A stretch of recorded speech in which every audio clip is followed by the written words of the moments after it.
En esta sesión estudiamos el clasificador de vectores de soporte, el cual es una extensión del clasificador de margen máximo que estudiamos en la sesión anterior.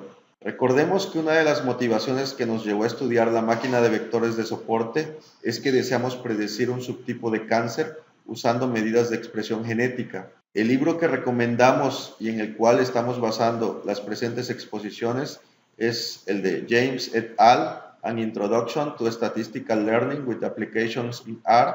Cuando tenemos dos clases, estas dos clases no tienen que ser necesariamente separables por un hiperplano. Como ya hemos visto anteriormente, que existen clases que pueden ser separadas por un hiperplano. Este ejemplo, en el que tenemos una clase en color azul y una clase en color morado, en este caso no podemos encontrar un hiperplano que separe perfectamente las dos clases.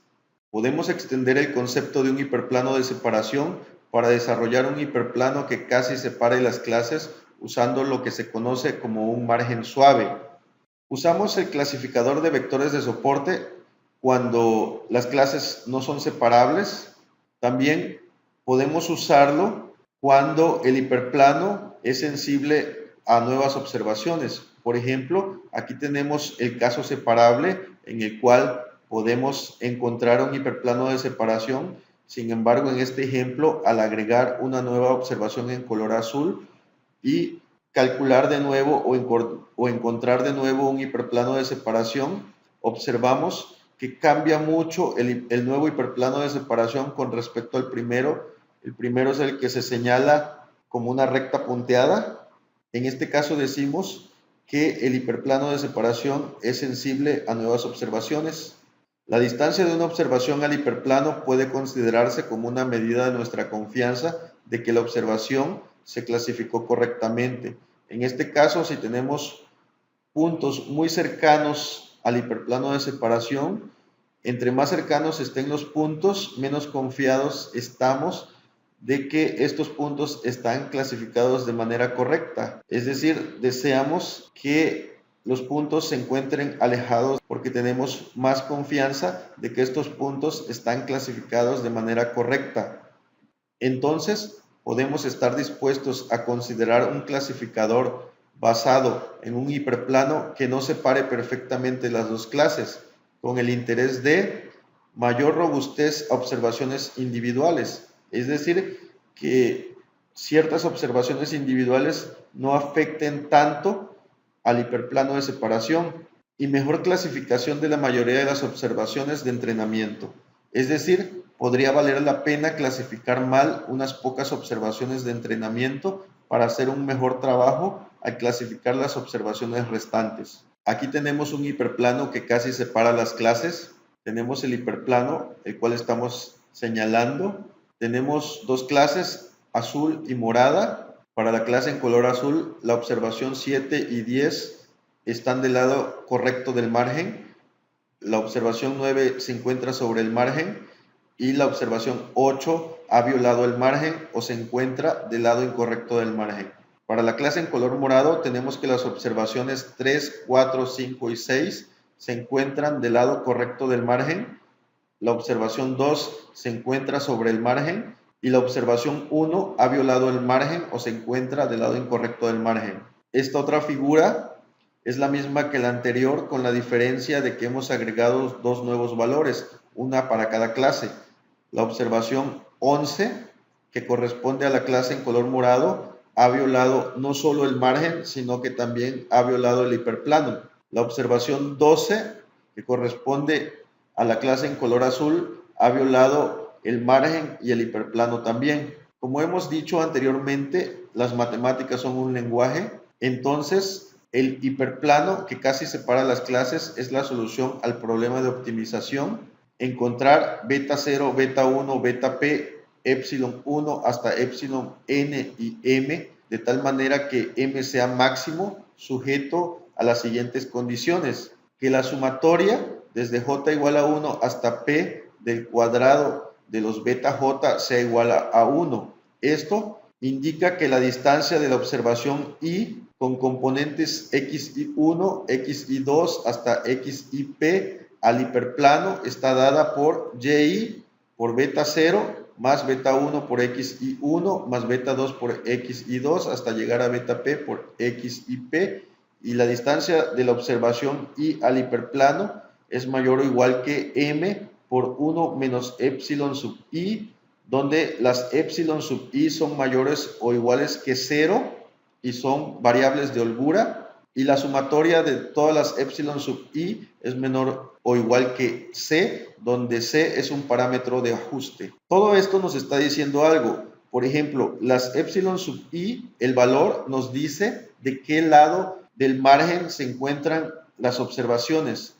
Por ejemplo, la observación i se encuentra del lado correcto del margen cuando epsilon sub i es igual a 0.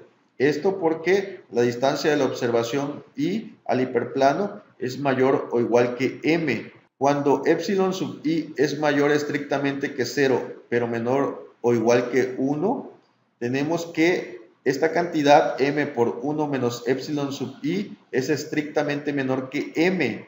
Por lo tanto, la observación i viola el margen. Ahora, cuando epsilon sub i es estrictamente mayor que 1, tenemos que la observación i también viola el hiperplano y el margen. La c nos dice, cuando es igual a 0, que todas las epsilon sub i son iguales a 0 y por tanto tenemos el caso particular del hiperplano de margen máximo. Cuando la c es mayor que 0, tenemos que a lo más c observaciones violarán el hiperplano. M es el ancho del margen.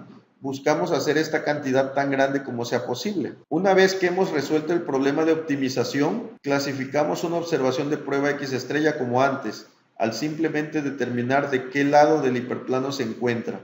Es decir, clasificamos la observación de prueba basado en el signo de f aplicado a X estrella igual a beta 0 más beta 1 por x1 estrella más beta 2 por x2 estrella más hasta llegar a beta p por xp estrella. Esto lo que nos dice es que si tenemos una nueva observación que no fue usada para determinar el hiperplano de separación, usamos las componentes de esta nueva observación, que son x1 estrella, x2 estrella hasta xp estrella, y los coeficientes del hiperplano de separación, beta 0, beta 1, beta 2 hasta beta p. Realizamos estas operaciones, el resultado de un número, si ese número es igual a 0, pues esa nueva observación es una observación sobre el hiperplano. Si este número es un número positivo, entonces asignamos la nueva observación a una clase o a un lado del hiperplano, y si esta operación es un número negativo,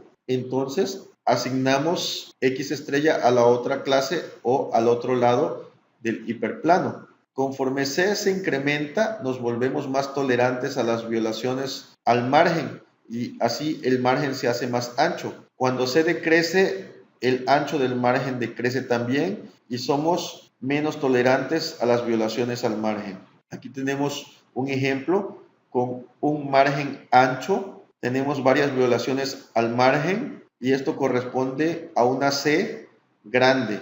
Conforme la C, que es el parámetro de ajuste, se hace más pequeño, el ancho del margen se va reduciendo. Este ejemplo que estamos señalando corresponde a una C pequeña y tenemos que el margen es angosto. Tenemos menos violaciones a los márgenes. Con un margen ancho tenemos más vectores de soporte. Tenemos que no hay tanta variabilidad del clasificador, pero este es potencialmente sesgado. Con un margen angosto tenemos mayor variabilidad del clasificador, pero este es potencialmente menos sesgado. La forma de elegir C, que es quien controla el ancho del margen, es por medio de validación cruzada. C es tratada como un parámetro que generalmente se elige por medio de validación cruzada.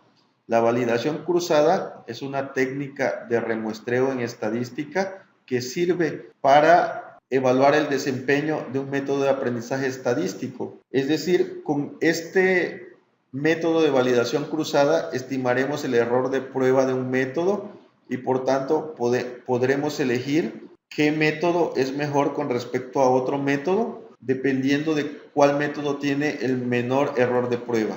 Las observaciones que se encuentran directamente sobre los márgenes o del lado incorrecto del margen considerando su clase se conocen como vectores de soporte.